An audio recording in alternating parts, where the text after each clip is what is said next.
师你讲。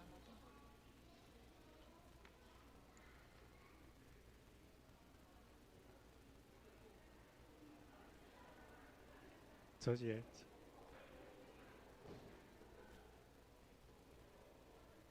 还有1分钟，礼拜开始。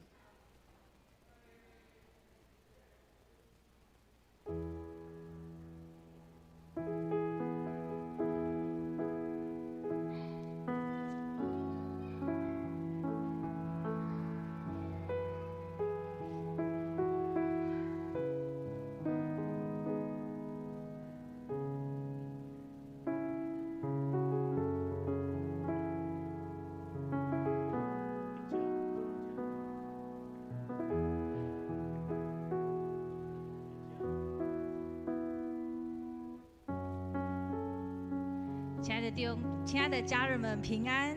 平安！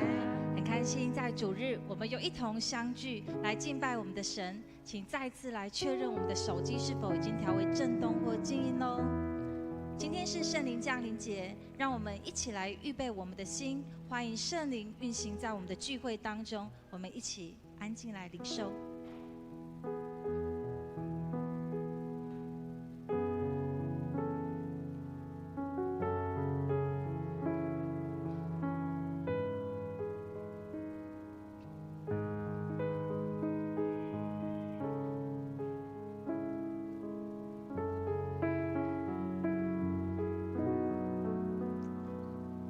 主耶稣，我们感谢你，谢谢你赐下圣灵保惠师，应许永远与我们同在，并成为我们随时的帮助和引导。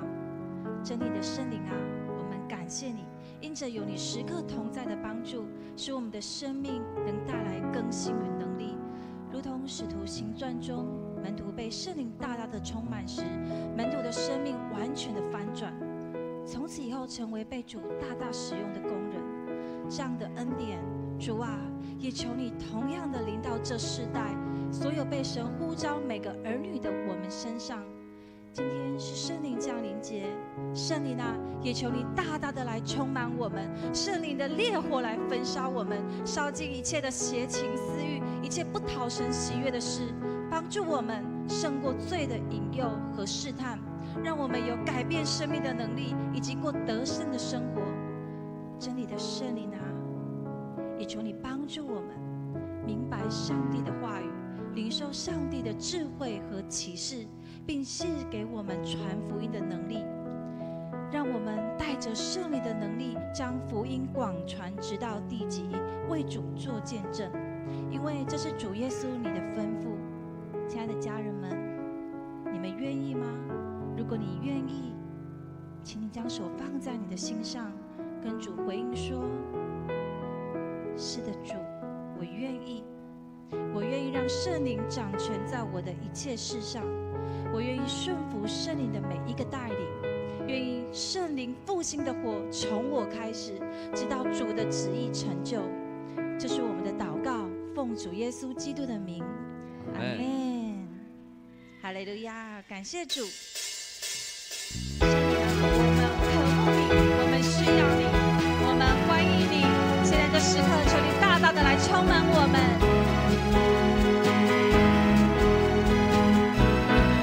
弟兄姐妹，我们邀请你一同起立来敬拜我们的神。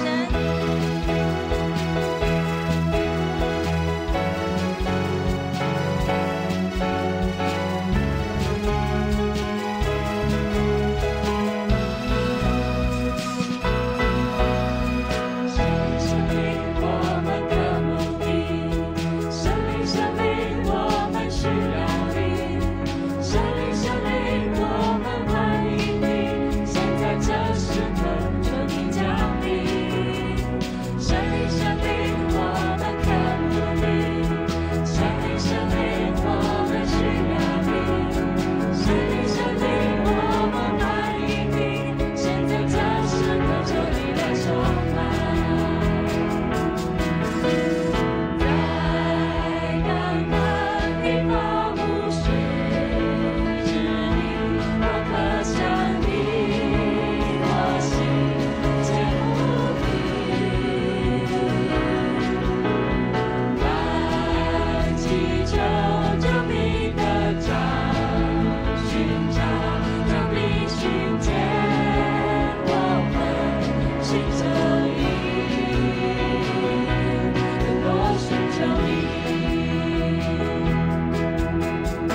灵与我们同在，求圣灵更多的在当中运行。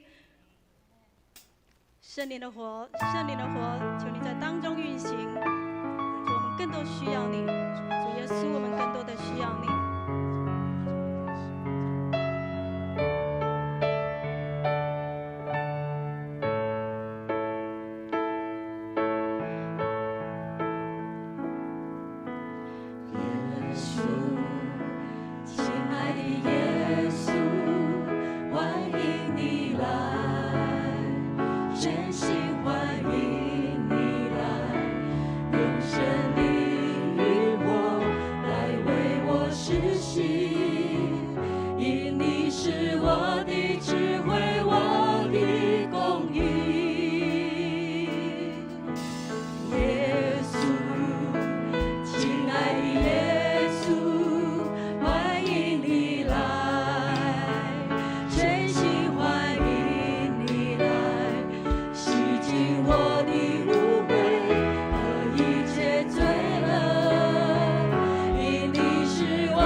代的人。我们再次敬拜耶稣是光。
亲爱的天父上帝，感谢你，在这个圣灵降临节，我们一起聚集在你面前。愿天上地下都出声赞美，愿荣耀都归给你，因为你是配得称赞的，是配得称颂的，是配得荣耀的。神啊，愿今天我们透过圣灵降临节，再一次看见圣灵同在的美妙，圣灵同在的恩典跟祝福，也让我们透过圣餐来纪念主的救恩，也透过医治祷告看见神的应许。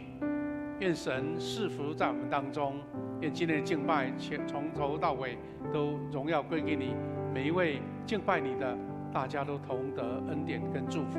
我们要学习主耶稣教导我们的祷告文，同心的祷告说：我们在天上的父，愿人都尊你的名为圣，愿你的国降临，愿你的旨意行在地上，如同行在天上。我们最用的饮食，今日是给我们，免我们的债，如同我们免了人的债，不叫我们遇见试探，救我们脱离凶恶。因为国度、荣耀全是你的，直到永远。阿们。大家请坐。弟兄姐妹，我们今天是圣灵降临节，我们在今天的聚会敬拜当中，我们还有圣餐圣餐的礼拜，还有圣餐之后，我们有一个医治祷告，我们预备心，愿神的圣灵亲自赐福给我们。我们把时间交给我们的诗会。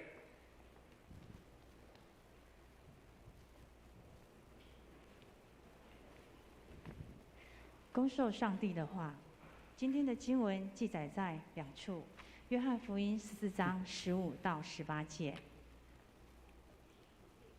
使徒行传19章1到7节。我们一起来攻读：你们若爱我，就要遵守我的命令。我要祈求父亲，他就赐给你们另一位为助者，永远与你们同在。他就是真理的灵，世人不接受他，因为他们看不到他，也不认识他。但是你们认识他，因为他在你们的生命里，常与你们同在。我不撇下你们为孤儿，我要再回到你们这里来。亚波罗在哥林多的时候，保罗旅行经过内陆地区，来到以弗所。在那里，他遇见一些门徒，就问他们：你们信主的时候，有没有领受圣灵？他们回答：我们从来没有听过有圣灵这回事。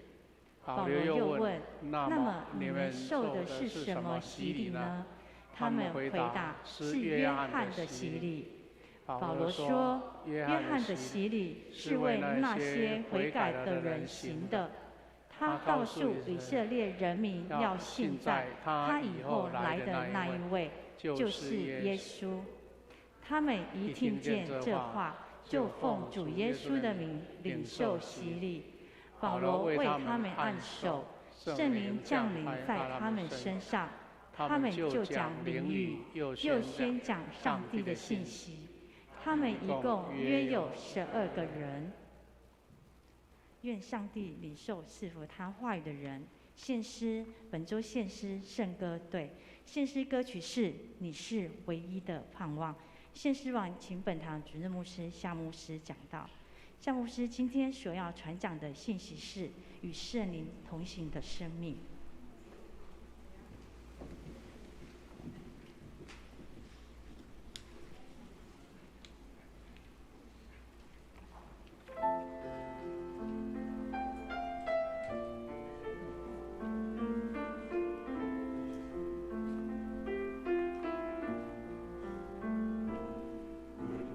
主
我们一起拍手，感谢主，也赞美主。谢谢圣歌队，今天有2堂的服事哈，2堂的服事。那他们服事完啊，他们有其他的侍奉了哈。啊，牧师做一个请安，他们也可以自行来离开哈，离开。弟兄姐妹，今天是圣灵降临节圣灵降临节。那圣灵降临节，很多弟兄姐妹可能最常听到就是五旬节的时候，那圣灵降临在耶路撒冷，我们的所有的这些门徒都领受圣灵，所以得到祝福，所以他们就讲了不同的腔调，特别是不同的语言来向人传福音来向人传福音。那其实圣灵降临节在基督教来讲是3大节期之一，就是圣诞节、复活节，还有圣灵降临节。那我们从圣灵降临节看见这个犹太人历史的渊源非常的宝贵，因为他们都有互相连结的关系。圣灵降临节呢，它是从犹太人的3大节期之一，我们叫七七节，比较少听了但是我们就知道说，犹太人他们出埃及50天，上帝在西乃山颁布10条诫命，那你就知道说原来这个七七节就是在纪念纪念我们记得犹太人还有另外一个节期叫做逾越节，也都跟出埃及有关，对不对？好，那犹太人呢，他们这种节期直到耶稣在受难的时候，又跟逾越节连在一起了。然后他复活升天，然后50天，复活50天，然后升天10天之后，50天，一共50天，圣灵又降临，所以刚好旧约跟新约都连结在一起。我们今天就是要纪念圣灵降临节，也一起领受神特别的恩典跟祝福那我记得在准备这个圣灵降临节的信息的时候查一查，我们这2、3年的这一个疫情很巧，通常都是在2021年的时候是母亲节过，我们准备要迎接圣灵降临节，就疫情又大爆发，所以那个时候突然间政府宣布说，所有的礼拜堂团体聚会不能超过100人，所以那个时候就在那个时候是5月下旬全部教会的会友都不能来教会，只有少数几位来侍奉的同工，那是2年前。那去年呢，就是在我们的复活节过了，我们举行一个联合的这个礼拜，还有庆祝，还有那个圣歌队的跟乐团的演奏。那隔礼拜我们也暂停了，一切都停顿掉了。那今年迎接圣灵降临节，我们又听到疫情又有爆发的现象，所以现在又鼓励大家尽量能够戴口罩在众人聚集的地方，因为好像有疫情有复发的趋势了有听到几位弟兄姐妹有感染请大家也保重。感谢主，在遇到那么多的困难，但是我们能够一步一步走来蒙神的恩典。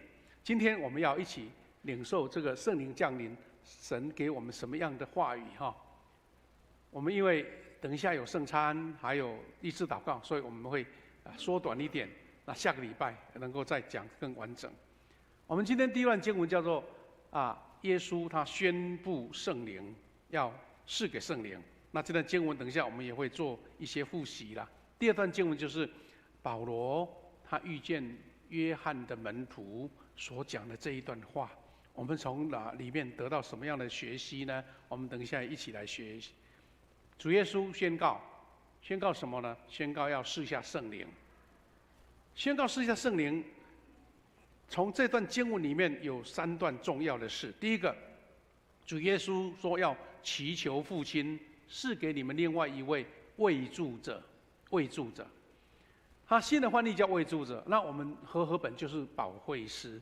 那慰助者跟保惠师这3个字如果我们不是常常做基督徒的哈，保惠师是什么意思也搞不清楚。那为助者比较有描述他的一个性质啦哈。那其实我们都可以从原文里面去找到这个为助者、保惠师他原先的意思，而且不只是求保惠师跟你们赐给你们，而且重要的下面这句话，他永远跟你们同在。所以这位保惠师不是突然间光临来到我们当中当来宾哈，哇，当超级巨星，大家欢呼结束了要走了，也不像我们台湾最近很流行那个演唱会，哇，哪一个什么样的超级巨星来了大家抢着买票，然后去一起嗨热闹，然后又马上走了。你即使跑到饭店去守着拍个照，他还是走了。我们这位超级巨星圣灵，他是永远跟我们同在，这是基督徒最重要的一个属灵的一个根据跟你们的重点。那保惠师在原文的意思其实是叫辩护者了，其实是辩护者。那辩护者我们看起来好像这个文字也蛮老旧的，其实如果用今天的话就是律师。你知道律师在做什么事吗？律师专门做辩护嘛。我们遇到什么苦情啊，我们冤枉啊，当然也有人是因为犯罪想要得到更轻一点的审判所以律师要为他讲话，站在这个当事者的他们的权益来为他辩护。那圣灵他就是在上帝面前为我们这一群罪人做辩护，同情我们，理解我们的软弱，我们的不足，我们的许多的苦处，圣灵好像在神面前替我们讲话。那最代表的话就是一句话，圣灵用说不出的叹息为我们祷告。不是我们有多大的一个我们自己的条件，而是因为神爱我们，让我们原先被审判、被刑罚的、被定罪的，在神面前能够得到新的一个拯救。所以耶稣又解释了圣灵，他说：“这保惠师就是真理的灵啊。”好，真理的灵，那非常的宝贵。耶稣讲的这段话，他又解释说他是真理的灵，而且呢，这个真理的灵有它的特色。他这边写如果按照原文的经文是写说，世人不接受他，因为他们看不到他，也不认识他。真理的灵那么宝贵，但是一般的人不认识不认识、看不到、不接受，那什么事情都逃不过这三个啦。圣灵根本跟一般人完全无关，因为他们根本不了解、看不见、没感觉。但是耶稣讲了下面这一句，对我们基督徒这真的很重要。他说：“但是你们认识他。”弟兄姐妹，你认识他但你真的认识吗？这个就是我们要学习的嘛。你到底怎么认识的？我们跟一般世人感官一样嘛，知识也一样嘛，我们的身体状况也都一样。为什么耶稣说我们认识，那世人不认识？那差别在哪里？差别在下面这一句话，他说：“因为他在我们的生命里啦，他在我们的生命里常与我们同在。”所以，到底认不认识圣灵，大家不要辩你说我圣灵的书读了好几十本啦，没有用，是圣灵有没有住在我们里面，有没有常与我们同在，这是我们认识圣灵的基础，最基本的所以这个就不是知识啦，就不是所谓的我们的那个理智上的认知啦，是因为你的生命里面，你的 DNA 里面，你的一个呼吸，一个喘息，圣灵都在你里面。那这个就在界定人跟神的关系有多亲密。那我们在追求这一个，我们在祈求圣灵的同在在这里。耶稣还特别强调了一句话啊，在这个第18节说：“我不撇下你们为孤儿，我要再来到你们这里来。”既然圣灵要常常与你们同在，在你们的生命里，当然我们就不是孤儿了。台语叫做“无爸的囝”，听起来很可怜哦，很可怜。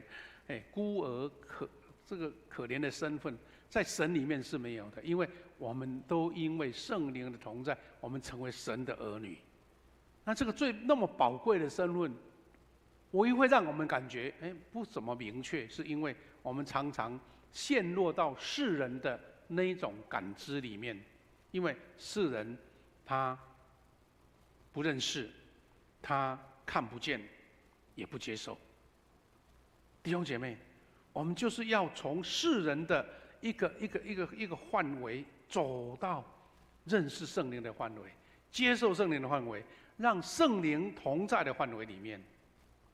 所以保罗才在他见到12个门徒的时候，他讲了这些话。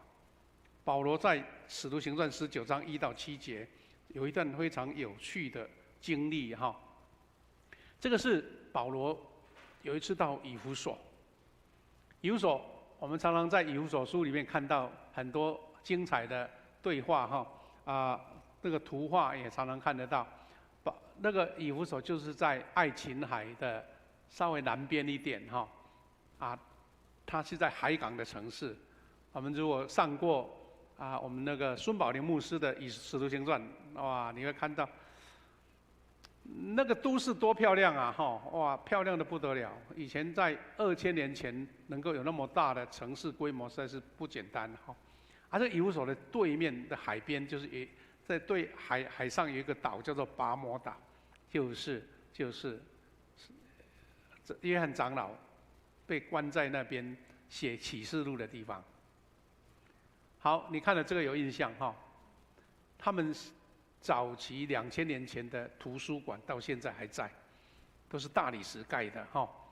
他们的街道现在的街道都是大理石铺的哈。好，那特别这段经文，如果看牧师跳过来那个投影片不方便，你可以看周报。他有写说，亚波罗在这个哥林多的时候，保罗旅行经过内陆地区，来到以弗所。换句话说，这位当时很著名的教师亚波罗，在另外哥林多的地方，在海的对面。那保罗是来到以弗所。好，那来到这边干什么呢？他记下这段经历了。他说，有12个施洗约翰的门徒，12个。他问说：“你们信主的时候有没有领受圣灵？”看来保罗当然有人说大概他没有见过耶稣，但他因为属灵经历看过耶稣。那从施洗约翰到耶稣，那到保罗为什么会碰到约翰的12个门徒，马上问这一句？如果我们用现在的情境去理解，可能会觉得说很多重要的事不讲，为什么会讲这一句？那其实重点就在这边，因为我们知道，在初期，当耶稣升天之后，他说赐下圣灵，很多人其实有一些人已经跟着约翰的教导，跟着亚波罗的教导，很多人对整个耶稣拯救的全貌并不完全理解。更不用说当时在使徒行传所记载，很多人是因为他们认为到底要先成为那个犹太人才成为基督徒呢，还是外邦人直接成为基督徒就好，不要成为当时的犹太人？哇，类似割礼这些事情，哇，那个时候意见纷纭而且冲突是很严重的很多人要杀保罗，就是跟这个原因有关那这个是孙宝林牧师给我们上这个课的时候很强调的部分。那所以保罗他传福音很重要的，不只是传耶稣的救恩，他又讲了圣灵，是因为他知道他也是透过圣灵来认识耶稣的。因为耶稣在世的时候，圣灵，保罗到底有没有跟他接触过？没有记载。所以弟兄姐妹，如果保罗那么慎重的看到这些约翰的门徒讲这句话，同样，今天牧师好像也问你们这一句：你当基督徒当那么久了，你们有领受圣灵吗？啊，这个成为一个完整的或是一个整全的基督徒的一个基本。以前各教派有不同的主张啦，但是到21世纪，我们都知道说三位一体的上帝，我们每一个都要领受圣父上帝、圣子上帝、圣灵上帝。我刚刚说为什么保罗会那么强调？因为当时各种学说都已经到处传了，因为当时也没有我们现在的媒体啊、书啊，还有许许多多的一个讲课啊、讲堂啊，没一个标准，所以你讲你的，我讲我的啊，更热情的、口才更好的，可能更多人相信，那产生很多的混乱。其实我们知道，初代的教会，如果你有读一些教会的历史，就可以知道，其实耶稣到底是不是上帝的儿子？耶稣是不是有神性？早期的教会还是论的哇不得了，他闹得很久啊，一直到什么时候？到主后325年，那个时候有开了一个会议，叫做尼西亚会议，大公会，所有各城市的主教，所有各城市的领导者都来了，因为那个时候啊，罗马已经接受基督教了，所以呢就由皇帝召集说啊，你们论了那么久，干脆来尼西亚，尼西亚就现在的土耳其的境内哦，开一个会，那个时候才正式宣告说，如果是正统的基督教会，我们就是接受主耶稣就是上帝的儿子，是真的是三位一体的上帝，他是神，不是人，不是人所造的，哇，就确定了耶稣基督的神。所以有一个尼西亚信经哦，我们长老教会如果说正式接受的信经，就是尼西亚信经，因为他把耶稣的神性完全的讲清楚。但是耶稣那圣灵呢？圣灵更久哎，就是说大家还是论到底圣灵到底是一个力量、一个能力而已呢，还是也是上帝？要到什么时候呢？如果按照历史的记载，一直要到主后451年，你看，快500年呢。那我们要经过几个世代啊？太久了，对不对？到451年才正式确认，在加克敦，在一个地方叫加克敦开了一个会议，正式接受圣灵。所以三位一体的名称，三位一体的信仰，是到400多年才整个教会历史才我们就完整的接受。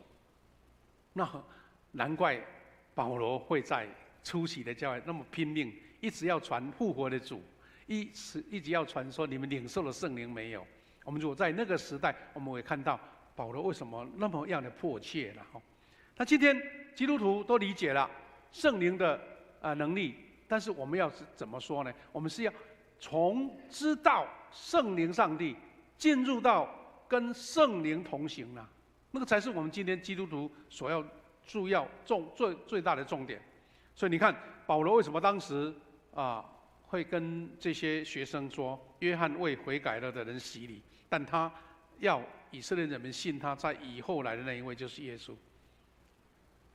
连约翰的门徒，他们都无法完整认识圣灵，也无法清楚原来他们信了这个约翰。约翰说：“我为他这个提鞋子，或是为他做最卑下的工作都不配的耶稣。”所以耶稣保罗才那么强调对这些门徒。我这个有一个很有趣的对比，我们知道看圣经很多数字的对比哈。我们刚刚不是说有77节配合后面的五旬节，对不对哈？这些数字都有一个特别的这个地位。那耶稣有12个门徒，保罗为这约翰的门徒也是12个。好，这段话很有意思。保罗为门徒们按手，圣灵就降临在他们身上，他们就讲灵语，又宣讲上帝的信息。路加是写《使徒行传》的，这段话有很深的意义。第一个，我们可以看见说，主耶稣他说要赐下圣灵，那谁负责这个？谁负责说谁说了算？保罗为约翰的门徒，他们本来不认识圣灵，为他们按手，他们就圣灵降临，他们说灵语，又讲上帝的信息。这证明什么事呢？是主耶稣将他的恩膏赐给了保罗，让保罗能够执行这一个圣灵临到他的百姓，或是临到学生这个按手的这个重要的一个仪式哈。所以后来我们看到牧师要就任，要按手，要封牧，我们的长老要任长老，要按手，这个都有它属灵的意义在，是因为我们求圣灵亲自赐下恩膏。你有很多恩赐，你有很多的才能，但是恩膏是神所赐的，不是牧师按手的。牧师可以差派，但是圣灵同意。所以我们说，一群人是被招出来的，招是一个，出来更是重要。有人被招，但是不出来。所以我们每一位在教会里面，所以我们看到台湾有一个很大的教派叫召会，他们就用这个名称来讲。召会的意思就是说，我们是一群被招出来的，被圣灵所膏抹的，所以要接受圣灵。召会他们一旦有新朋友来，只要说你愿不愿意接受主，就马上帮你施洗了。因为他认为，就像保罗一样，马上就要让你圣灵的充满了。所以重点在这边，我们不是看到说圣灵降临啦，他们讲灵语啦，他们讲上帝的信息，这个是因为要印证保罗从神领受了这样的恩膏的祝福，但是不是一直停留在这边。换句话说，这个是圣灵同在的印记。但是我们知道，我们不可能说这个现在出去外面跟人家讲话在做工作，在家庭里面一直讲灵语人家谁听懂？所以意思是说，它这个是一个信号，一个记号。但是圣灵的同在不是一直这样说，难怪当初那个五旬节的时候，人家说他喝了新酒，对不对？好像喝醉酒了。你不能天天喝醉酒啊！所以圣灵的同在是有多样貌的。但是我们怕的是很多基督徒只信了只认识了一半，只知道一半。天天追求什么特会，要被按手，要被祝福甚至被击倒。然后出去外面，原貌又回来了，老毛病又犯了，根本没有什么圣灵同在的那个见证嘛，都没有嘛，一样发脾气，一样说谎话，一样做生意不按照规矩来，那这有什么用？所以重点是在于保罗要为这些门徒按手，要见证圣灵同在的记号。但是我们追求的是圣灵的同在，是在你的生命当中，在你的人生当中，在你的职场上面，在你的工作上面。所以我们看到，我们今天一起来学习圣灵降临的季节，我们怎么样跟神、跟圣灵同行？我们今天只要讲到说，确信这个圣灵的同在跟力量，我们要接受它，而且要迎接它。感谢主，保罗因为同样为12个约翰的门徒按手，他得到了这个属灵的权柄，这个权柄也一直成为基督教教会里面一个重要的传承。所以我们是接受圣灵在我们当中。我们看到21世纪就是圣灵动工的大世纪。以前还有分什么教派，这个是灵恩派，这个是五旬节派。这个是神召会，他们比较注重圣灵，我们不注重。这个现在这个21世纪，大家已经因为媒体太发达了，这个讯息也太发达了，大家不再分了。所以有人这样在讲说，现在是一个后教派时代。因为你可能同样在长老教会聚会，你在 Good TV 听到一个灵恩派的牧师讲道，你到外地去又跑到不同的教会参加礼拜。你到底怎么分又没有什么颜色，对不对？就是大家都是圣灵的时代，因为圣灵的动工在这个时代，才能够让千千万万在中国大陆的百姓信主，在拉丁美洲，在非洲，那不是人能做到的。但是耶稣说：“你们要做比我更大的事。”他能做到事，但是要透过人来做，这个是很大的一个奇妙哈。神能做任何事，但是他要他的百姓一起做。所以我们要认识清楚，主耶稣被圣灵动工，连主耶稣在世上的时候，他也是被圣灵所带领的哦。好，我们说第一个重点是耶稣被圣灵充满的证明，在路加福音做了很多的见证。牧师只简单提出那个经文有提到的，你可以看上下，所以查考圣经，看见这个被圣灵充满，耶稣有属灵的圣灵充满的一个见证。第一个，路加福音3章22节，圣灵有形体的降在他身上，仿佛鸽子一样。所以今天我们的布置有鸽子，是看到这样的经文了鸽子来象征圣灵。第二个，路加福音4章1节说，耶稣充满着圣灵。第三，路加4章14节，圣灵的能力与他同在。第四，18节，耶稣说，主的灵临到我。弟兄姐妹，我们可以从这些经文当中知道，耶稣在世上，当以肉体的形式存在的时候，他是有圣灵带领他做这样的工，他行神迹，他宣讲神国的道理，他医治人，这些都是圣灵的工作。所以今天我们怎么样去认定圣灵在我们身上怎么样运作呢？我们可以再一次复习这段这个理解哈。我们可以说，圣灵的降临就是上帝第二次，我可以说是第二阶段的道成肉身。我们知道第一次的道成肉身就是圣诞节嘛。我们说上帝第一次道成肉身，圣灵借着玛利亚诞生为人，就是耶稣基督，主耶稣。这是神的大能透过一个肉体的人耶稣来展现出他道成肉身的能力。所以我们看到约翰福音1章的上面所记述的，但是耶稣他的任务33年，他回到天上去，他还跟学生在一起的时候，我们记得2-3个礼拜前，我们一起分享葡萄树跟枝子的关系嘛，那个是还比较后面一点的哦。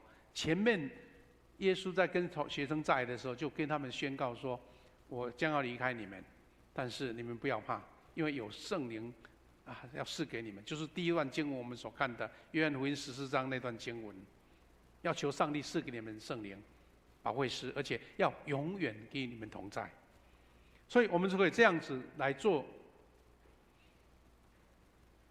圣灵降临节是上帝第二次道成肉身，就是它不是只在耶稣身上，而是进入到你跟我们这一群平凡的人的身上，借由我们的身体来道成肉身。每一个人都有圣灵，都是圣灵的以马内利。所以我刚刚提到说，我们有圣灵的同在，我们圣灵的动工，我们有圣灵的应许。有人只追求那个特会那种兴奋、那种热闹，出那个礼拜堂的大门，或是出了会场就没了。那有圣灵一直同在吗？所以我们如果从这样的理解去认知啦，圣灵的第二次道成肉身是在你我的身上。为什么很多人他能活出美好的见证，他能活出传福音的力道，他们能够活出在遇到恐惧当中仍然都勇敢主持公义、坚持真理呢？因为圣灵跟他同在，他的成分多高。那有的人可能只知道，但是根本没有求圣灵跟他同在，或是说一旦遇到困难的时候，用肉体的方法，用自己血气的方式去处理了。所以我们也可以说，道成肉身以马内利，到底在你身上，在我身上可能不一样。有人是坚持到底，一生持守；有人是遇到什么困难就反反复复上去了又下来，上去又下来。神要在你的身上，是因为你愿意追求，愿意求圣灵跟你同在。所以我们可以看见这段经文里面有写到说，圣灵是另外一个保惠师，就是约翰福音14章16节，我要祈求父亲，他就赐给你们另外一个慰助者，永远跟你们同在。是永远，不是暂时的，不是临时的，不是我们台语说一句话叫做问导游，有没有听过？问导游就是啊，站一下就。我们常听到另外一句话叫“控底吧控”，要撸的到位啊，全部都到位。再来，因为这样子，我们有这样的确信，耶稣说：“我要求上帝赐给你们圣灵，而且这个圣灵呢，是降临在你们身上，让你们每个人都拥有。”然后，耶稣才会讲这句话：“我们被应许要做比耶稣更大的事啊！”我们突然间看到这句话的时候，会觉得说：“哎，会不会是翻译错误，或者有语病？我们何德何能？我们怎么有那个胆子讲做比耶稣更大的事？”所以耶稣在讲的是用人的角度。耶稣当时在巴勒斯坦那个小小的范围，顶多到加利利，最多是到该撒利亚腓立比那个地方，就是约旦的源头嘛。约旦河的源头嘛，就是那些地方而已。他从来没有出过国啊，不像我们现在飞机一飞要飞那么远。所以他的讲的意思是说，我用肉体的方式所做的事情，你们因为有圣灵的同在，你们成为第二个、第三个、千千万万的道成肉身，所以你们要做耶稣的事。换句话说，刚刚我们讲那句话，上帝能做每一件事，但是如果没有你，他就不做。他要透过他的门徒，透过他所呼召来的这一群人，来为他完成上帝国的大事。所以，你愿不愿意？你接不接受？你同不同意一起做？那再看到底耶稣说能做的更大的事，到底做不做得到？所以耶稣说：“我郑重的告诉你们，信我的人也要做我所做的事，信我的人也要做我所做的事。”好，耶稣一个人做了这些事情，100个、1000个、10000个。1亿个人做的事，那当然从数字上来讲，一定比耶稣做的更大，因为神就是要这种方式来成就他的美意嘛。他说：“因为我要到父亲那里去。”耶稣到父那里去，圣灵来邀你们一起做耶稣做的事啊。所以很多人领受呼召，去传福音；有人到职场上为主做见证，在家庭里面做见证。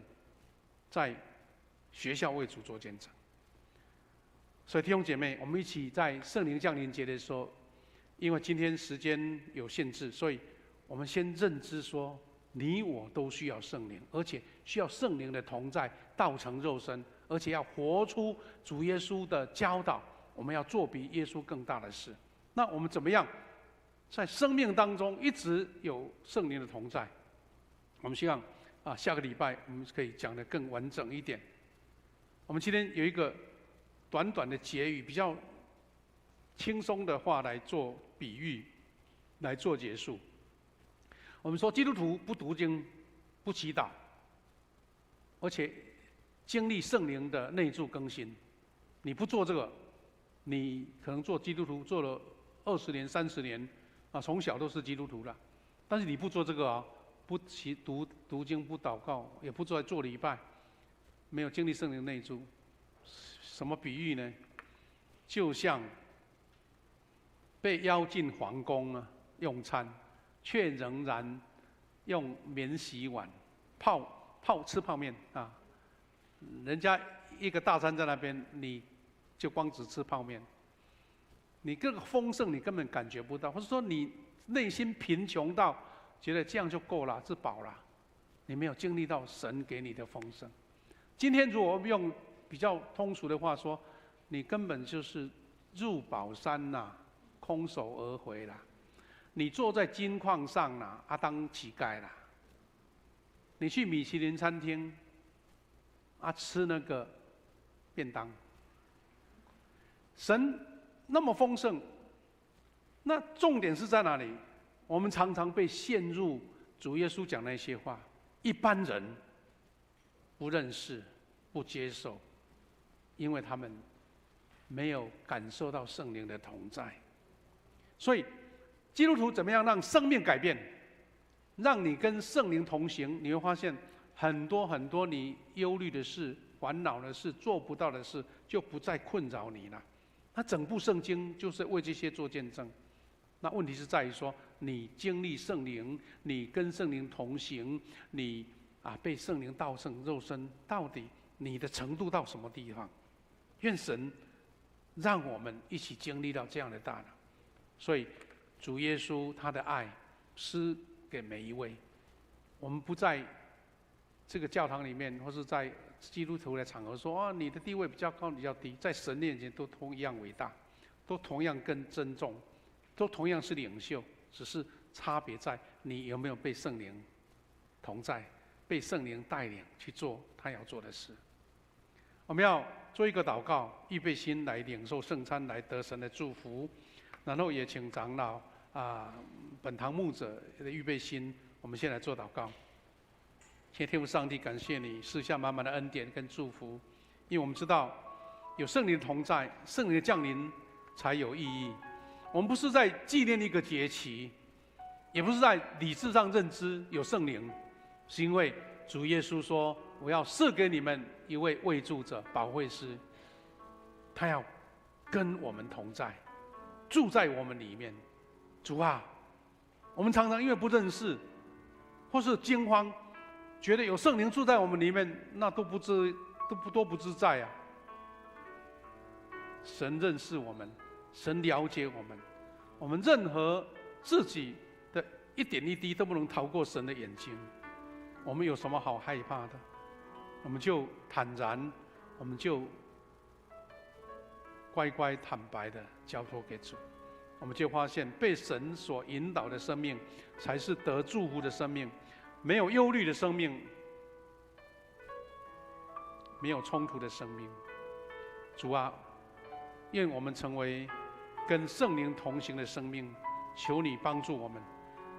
我们不足，我们力量不够，或是我们的坚持不够，主啊，求你帮助我们。再次献上感恩，我们要一起透过圣餐来见证神的同在。求你带领我们，祷告奉耶稣的名祈求，阿门。弟兄姐妹，我们要领受圣餐。我们请同工，如果有麦克风，可以一起带这首诗歌，我们都很常唱的《宝贵十架》唱一遍之后，我们一起要来领受圣餐。我们请牧者还有同工一起来帮忙哈。主耶稣，我感谢你，你的身体为我而生，带我出黑暗，进入光明国度，使我再次能看见主耶稣。感谢你，你的宝血为我而流，宝贵十架上一直恩典永留，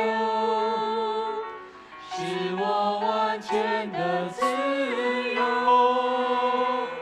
宝贵十架的大能使我生命，主耶稣，我父亲爱你。宝贵十架的大能使我手里的约，你的爱永远不会改变，你的爱永远不会改变。宝贵十架的救恩是神所设立的。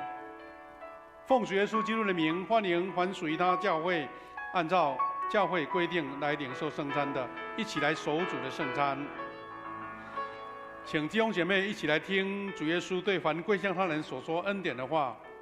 主耶稣说：“饥渴慕义的人有福了，因为他们必得饱足。”我们一起领受主耶稣设立圣餐的话，透过保罗给我们的教导，我当日传给你们的，原是从主领受的，就是主耶稣被卖的那一夜，拿起饼来祝谢，拨开说：“这是我的身体，为你们舍的，你们应当如此行，为的是要纪念我。”饭后也这样拿起杯来说：“这杯是用我的血所设立的新约，你们每逢喝的时候，要如此行，为的是纪念我。你们每逢吃这饼、喝这杯，是表明主的死，直到他再来。”弟兄姐妹，当主耶稣被卖的那一夜，有拿饼祝谢，我们奉他的名一起来感恩。主耶稣，我们现在按照你的命令摆设这个宴席，为了要纪念你永远的救赎。我们谦卑恳求你差遣圣灵，将我们分别为圣，又分别这些摆在你面前的饼跟葡萄汁，让我们接受这些，借着信而分享你的身体和宝血。因了你恩典的帮助，使我们的灵得培育，也在你的恩典中成长，荣耀你的名。我们将感恩奉主耶稣的名祈求，阿们。主耶稣说：“这是我的身体，为你们而舍的，你们要如此行，为的是要纪念我。”今天我们仍然是使用2合1的圣餐，我们要请长老还有牧者一起来分享这个2合1的圣餐，我们前后一起来领受。我们请同工一起来，我们小会员。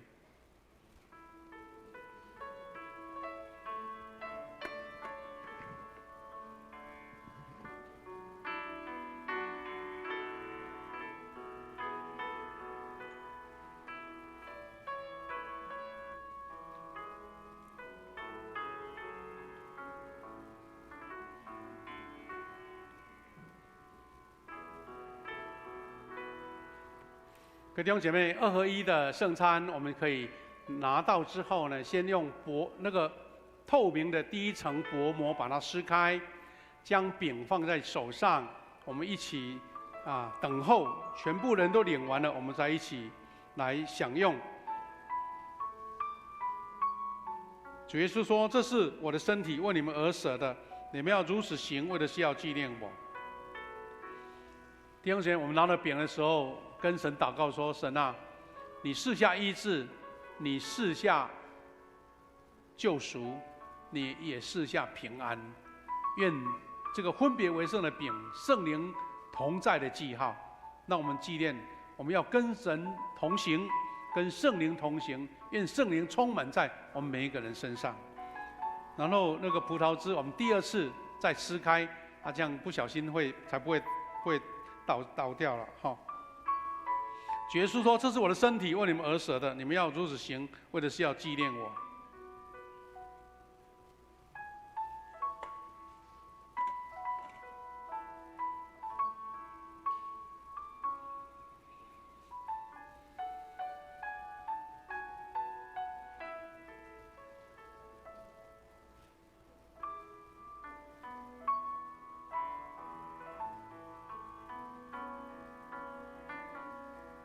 我们如果坐在比较外面的，可以走进到长老的身边来领这个圣餐哈。有没有领到？没有领到的可以举手让我们看见你哈。有谁没领到？都有哈。好，不要客气哈，再举一个手，好，谢谢。主耶稣说：“这是我的身体，为你们而舍的，你们应当如此行，为的是要纪念我。”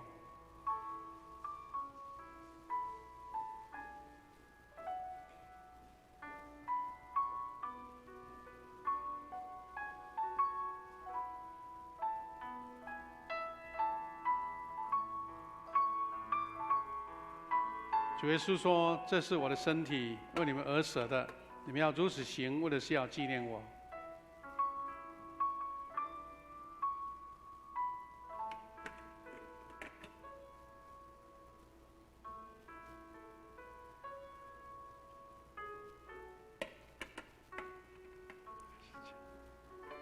再问一次，有没有谁没领到的？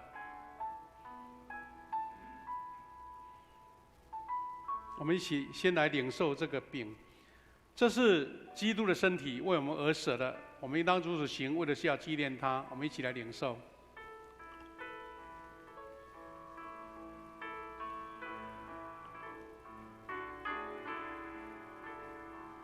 用完饼后，主耶稣举起杯，他说：“这杯是新约，用基督的血所设立的。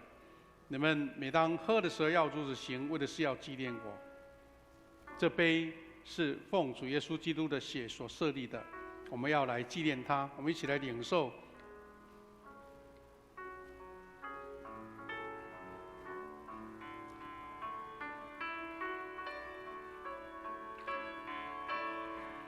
你们每逢吃这饼喝这杯，是表明主的死，直到他再来。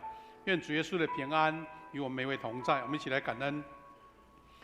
无所不能的上帝，我们感谢你，因着你的大爱，让我们领受你的圣餐，做培育我们灵魂真实的食物，也再次使我们明白你喜爱我们，保守我们，让我们明白我们是满有圣子奥妙身体的肢体，是受祝福的忠实信徒，也是你永远的国的后裔。感谢主，我们今天借由圣灵降临节，再一次明白主的教导。主耶稣，你赐下圣灵，是保惠师，是慰助者，是真理的灵，是要住在我们里面，永远与我们同在。主啊，借由这个圣餐，我们再一次见证主耶稣的宝体，主耶稣的祝福，主耶稣的救赎，也临到我们每一个人。主，让我们时时纪念，时时体会，时时经验神的同在，我们就要活出不一样的人生，活出新的生命。感谢赞美你，祷告奉耶稣基督的圣名，阿们。弟兄姐妹，我们领完圣餐，我们要接下去一起来领受神的医治，所以我们要一起唱这首诗歌。我们如果有敬拜团的同工，或是拿麦克风来唱这首《全能医治者》，一边唱的时候，楼上楼下，如果你有这个感动，要接受神的医治、神的服侍、平安，要得恩典、得祝福的，你可以到前面来。也请我们的长老、我们的小组长，还有我们的代祷团队同工，奉主的名来为主来服侍。啊，我们一起唱这首诗歌，请麦克风的弟兄姐妹一起来唱，来唱这首《全能医治者》。主耶和华，我医治者，他是全能医治者。不要客气，到前面来，站一排哈。感谢主，感谢主，神看见你的信心，要医治你。到前面第一排，不要客气。主耶和华，我医治者，他是全能医治者，他以华名来医治我的疾病。主耶和华，我医治者。我们轻轻的唱，音乐继续。我们开始请同工来为他们做按手的祷告。可以问一下他为你要为他祷告什么就可以哈，简单就可以，简单就可以，因为神知道你的需要。我们还有其他同工需要帮忙，这边还有一位，这边还缺一个，可以跟他讲你要带到。这边还有一个，好，一起来，一起为他祷告。这边还有没有？还有2位。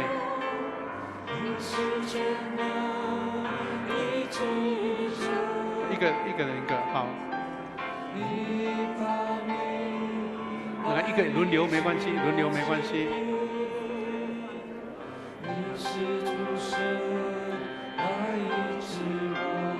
我们在座位的弟兄姐妹，也请同心祷告，求神圣灵的动工医治临到每一位。有的可以第2次再服侍哈，有的人不够。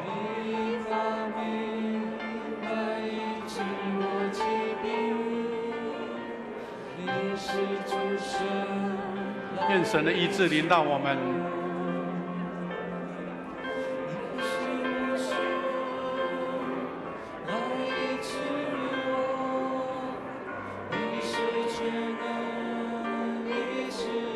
也可以为，也可以为他，那个也可以。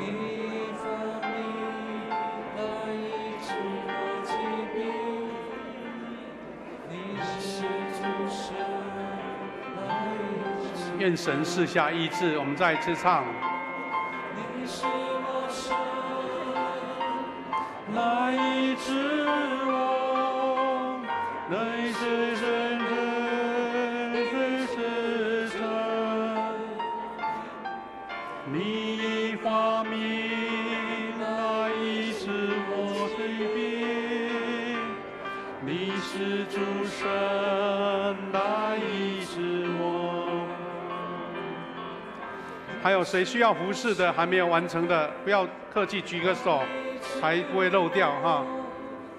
你是全能的至神，有祷告，你也可以为他祷告，一起祷告。来医治我疾病，你是主神。好，可以继续祷告。我们要再唱这一首歌，我们请弟兄姐妹都站起来好不好？一起来唱这首诗歌，大声来唱。来医治我，你是全能医治者，你王名来医治我疾病，你是主神来医治我。好，我们音乐小声继续。弟兄姐妹，我们一起同心在主面前恳求主成全，赐下医治。我们向主恳求的，神应许在我们身上。我们无论是在线上的，或是在座位的，还是在前面的，我们可以把我们的手放在心上面。我们恳求神应许赐给我们他的恩典跟医治。一起来祷告。谢谢天父上帝，我们站在前面的弟兄姐妹，他们有各样的难处，无论是肉体的病痛、心中的软弱、忧愁，或是焦虑，或是遇到很多的挫折、难处，或是有重大的事情要做决定。神啊，他们不止跟代祷者来谈，我们确信他们心中跟神祷告的，神要亲自听他们的祷告。他们的要垂听他们的祈求。我们在座位每位弟兄姐妹，虽然没到前面来，但每一个弟兄姐妹，我们都求神亲自应许他们心中所要的、所祈求的。愿主的恩典赐在每一位弟兄姐妹身上。我们在线上的弟兄姐妹也同样要蒙神的祝福。主啊，我们有肉体上的病痛，无论是消化器官，无论是内脏的器官，或是我们的精神系统、我们的骨骼系统、我们的内分泌系统、我们的精神状况。主啊，有遇到难处的，都求神亲自赐下医治，赐下你的平安，那些坏的细胞完全除去，赐下新的有活力的健康的细胞给我们。神啊，我们有多位弟兄姐妹有癌症的症状在他们身上，在寻求医生最好的治疗。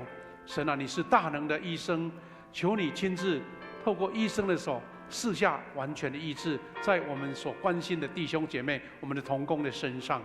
我们在座或是在线上的弟兄姐妹，我们有生命的难处，我们有许多的挑战、挫折、失败，或是很多的艰难。神啊，也求你赐下你的恩典，圣灵的同在，让我们勇敢面向一切的挑战，让我们重新成为一个得胜者，一个得恩典的祝福者。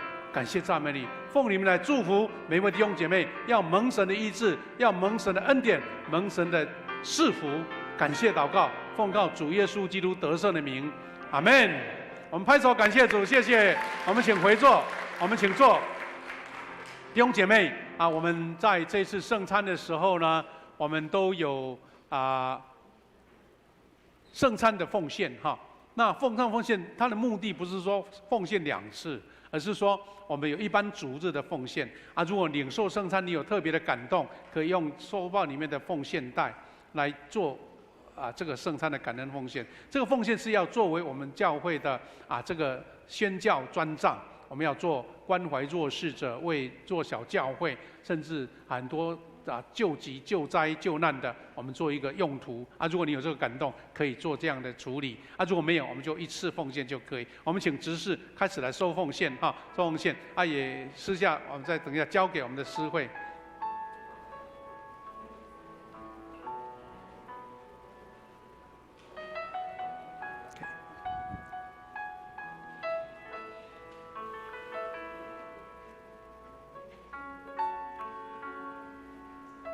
谢谢。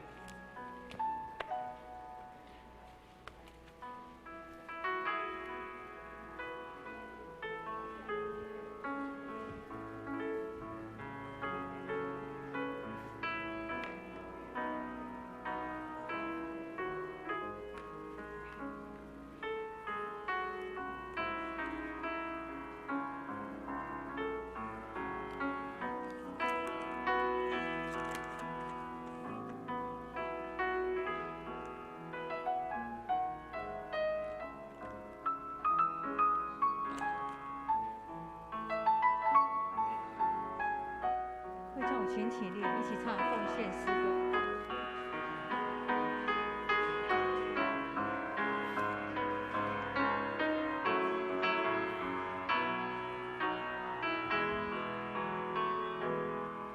亲爱的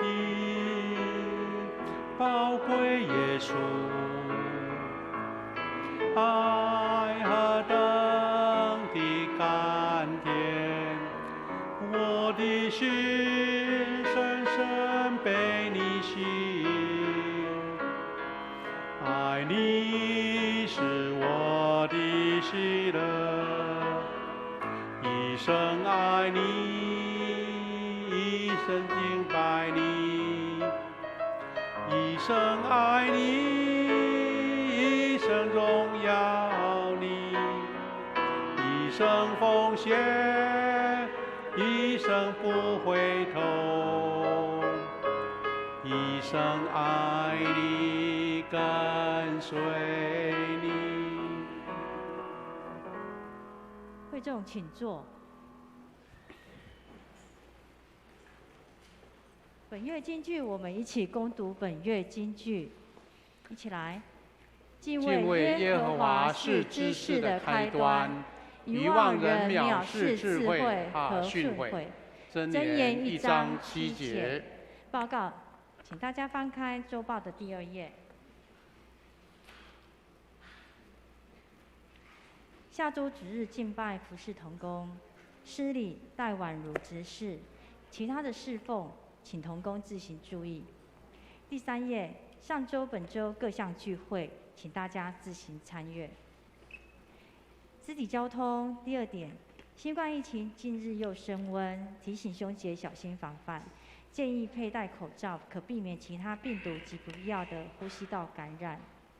第3点，台南众教会今日528举行圣灵降临节，在台南有2个地方场地举行。第一个中会第一小区，它是台语堂，下午3点、4点在太平境玛雅各纪念教会举行。第2个地点是东区众教会，它是华语的。那再邀请各牧区小组一起参加领受同心祷告的应许与赐福。第4点，婚礼的消息。本会7年李胜文弟兄与高诗婷姐妹定在7月1号下午2点半在本会举行婚礼，再邀请兄姐参与并献上祝福给新人。我们也恭喜龙谦长老。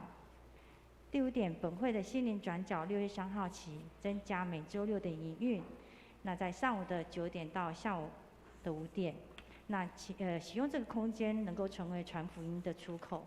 那欢迎会友多加利用，并邀请亲友慕道友前来。那第6点是上礼的消息，本会黄娜娜姐妹在5月22号蒙主恩召，定在6月3号上午9点在台南市殡仪馆举行入殓追思告别礼拜。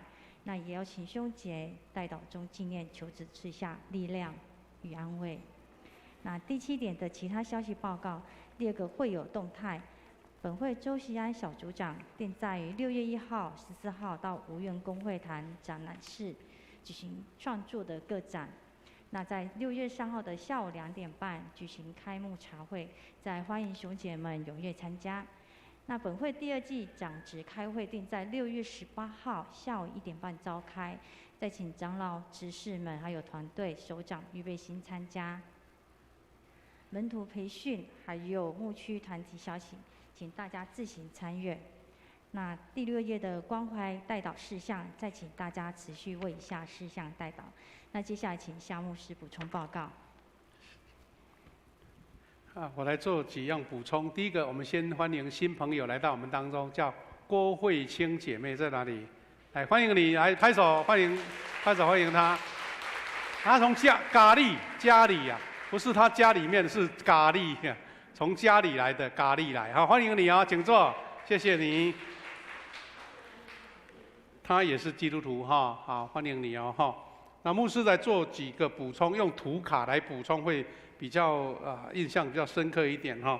刚刚我们有报告说疫情好像又有一点复发的迹象，所以我们教会原则上也是像现在一样继续保持那个戴口罩哈。请大家也小心了，因为大家放松的时候感染又来了哈。我们很多教会的弟兄姐妹有听到感染的这个迹象哈，请大家保重。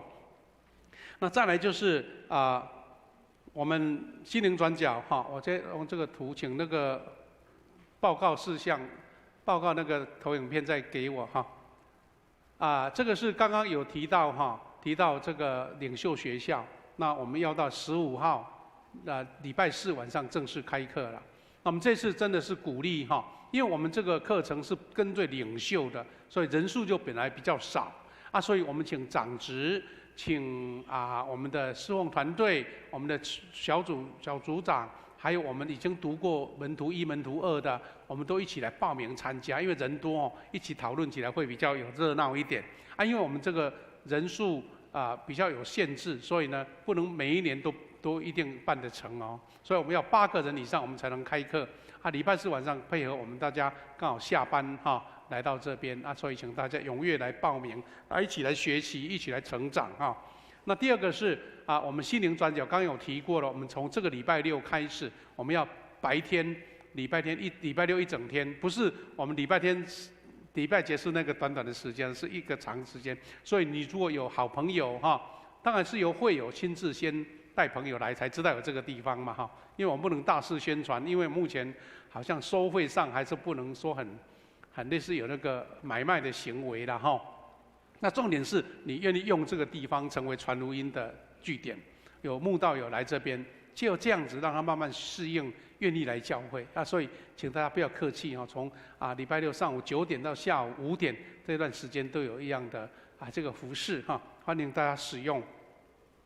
那第3个是我们主日学要举办夏令营这边日期写得很清楚，说7月20号暑假的时候，礼拜4跟礼拜5是全天的，那礼拜6跟礼拜天是早上的，所以等于是三天，但是是4个时段。那鼓励我们的小朋友报名参加，从升国小1年级到升国中1年级，暑假的时候，那踊跃的报，因为我们人数只限制在65位，怕说太多人服侍比较不方便有一个小小的费用这个是等于奉献的意思啦。那到7月2号就结束了有几张图卡都类似这情绪管理就是我们小朋友可能有的人对自己情绪管理不是很好，让妈妈很头痛可以借由这个学习来一起成长那这个是贴在礼拜堂那个1楼的大海报大家可以拍那个 QR code， 很好报名那刚刚讲到情绪管理高手，我看到我们的冠冕真道理财也有一个课程很不错，而且是6月9号就要举办的就是一个儿童天才小管家儿童理财师资研习会。因为我没有图卡，所以没有贴上去，在周报第5页。如果你小朋友从小开始怎么会管理金钱很重要才不会他以为是爸爸要买什么都给你自己都不会管理，很好的一个课程，是针对小孩的所以6月9号就要开始了，请大家踊跃来报名。这个有 QR code 都可以使用那再来就是我们很多弟兄姐妹开始在抄那个箴言啦哈，我们已经有姐妹已经把整本抄完了，在等下一本哦，真的太厉害了哈，因为她专心写。但是也有弟兄姐妹在问说，牧师那个灵修的文章要不要抄啊？哦，我说你只要抄经文就可以了，有写数字的那个一行就按照一行写。那些灵修的文章，你可以自己读、自己看。如果你有心得，可以写在那个空白的地方哈。所以大家不用写没问题，就是要抄经文就对了哈。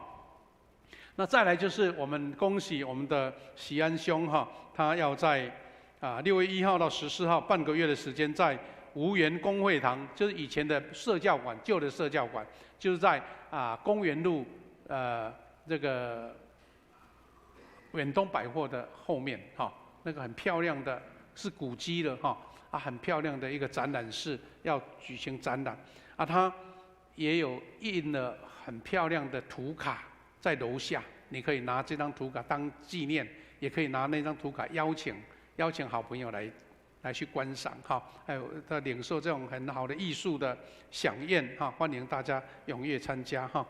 好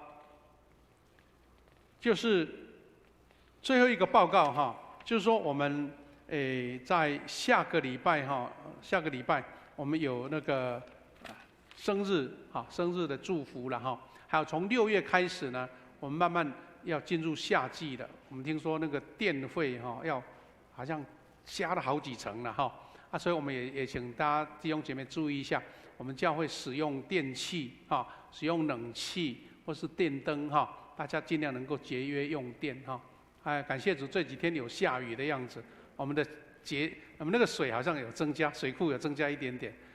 明天听说台风要来，也一起祷告。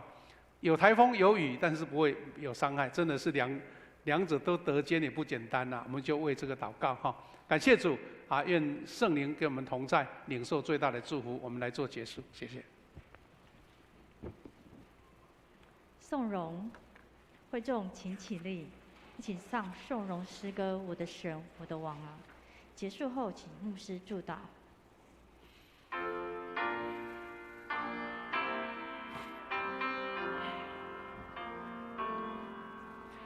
我的神，我的王啊，我要称颂你的名，我要永远称颂你，我要天天称颂你。一起来领受从神来的赐福，愿主耶稣基督的恩典、上帝的慈爱、圣灵的保守、相通扶持，跟每一位弟兄姐妹同在，从今时直到永远。阿们。阿们。阿们。阿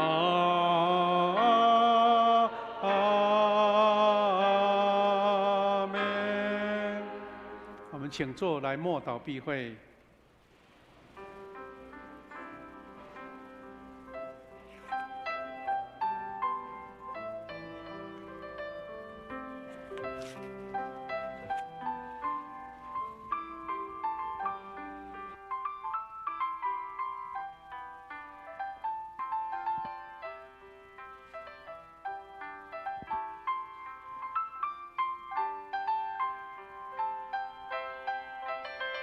今天第2堂主日到此结束，会众请互相请安问好。